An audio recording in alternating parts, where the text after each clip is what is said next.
Le bilan conjoint du centre de la Turquie et du nord-ouest de la Syrie est passé à plus de 2300 morts et plus de 8500 blessés. Ce sont les plus violents séismes à frapper ces deux pays depuis 1999, lorsqu'un tremblement de terre d'une ampleur similaire a dévasté Izmit et la région orientale de la mer de Marmara, tuant plus de 17 000 personnes. Il y a encore des gens coincés sous les décombres. J'ai un ami qui habite dans cet appartement. Ses enfants ont été sauvés du dernier étage, mais seule sa fille s'est cassé un bras. On verra ce qui est advenu de ceux qui habitent au rez-de-chaussée. Que Dieu nous donne un prompt rétablissement. 2 enfants ont été sortis des décombres d'un immeuble effondré dans le sud de la Turquie.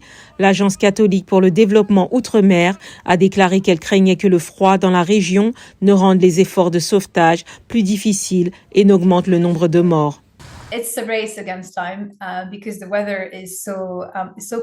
C'est une course contre la montre parce qu'il fait si froid. Il pleut, il a neigé, il y a de fortes pluies, des vents violents et les températures sont en dessous de zéro. Donc il faut retrouver des gens le plus vite possible parce que les gens sont coincés sous les décombres. Le froid va aussi affecter ça. Et nous craignons que cela augmente également le nombre de morts.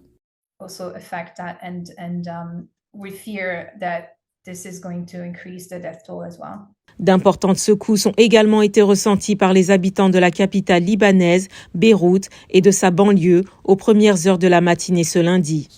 À cause des fortes pluies, des tonnerres et du vent, nous ne pouvions pas descendre dans les rues. Les gens criaient de peur. C'était une heure d'horreur. Nous avons commencé à prier Dieu, Saint Charbel et les saints. Les saints ont nous aidés. Et Dieu merci, c'est passé en toute sécurité.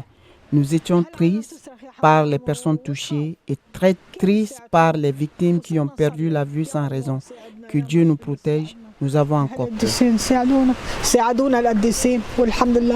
Le président américain Joe Biden s'est dit profondément attristé et a promis l'aide de son pays.